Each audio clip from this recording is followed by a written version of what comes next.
நீங்கள் அத்தனை பேரும் திருக்குறளை படியுங்கள்.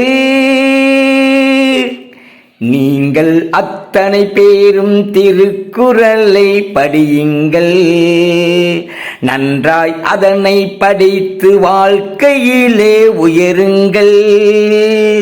குறளை படித்தவரெல்லாம் உயர்ந்தவராவார், அதனை படிக்காதவரே தாழ்ந்தவராவார். உணருங்கள்.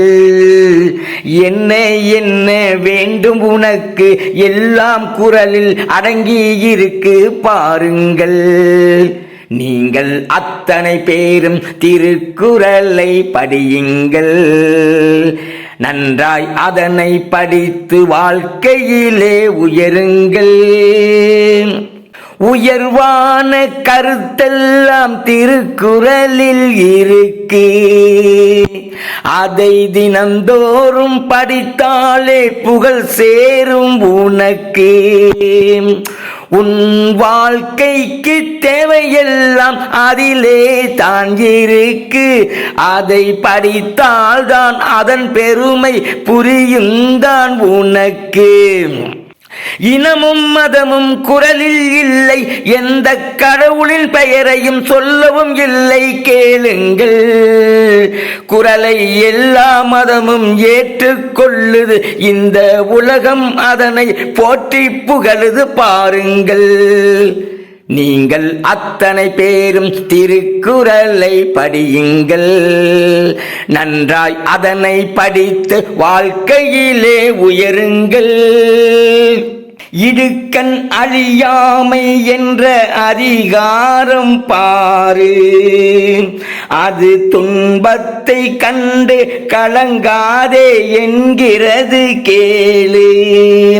துன்பம் எத்தனை வந்தாலும் மன உறுதி கொண்டு போராடி வென்றிடத்தான் சொல்லுது பாரு. எல்லாம் ஒரு நாள் கடந்து போகும், நன்மை வந்து உங்களை சேரும் பாருங்கள்.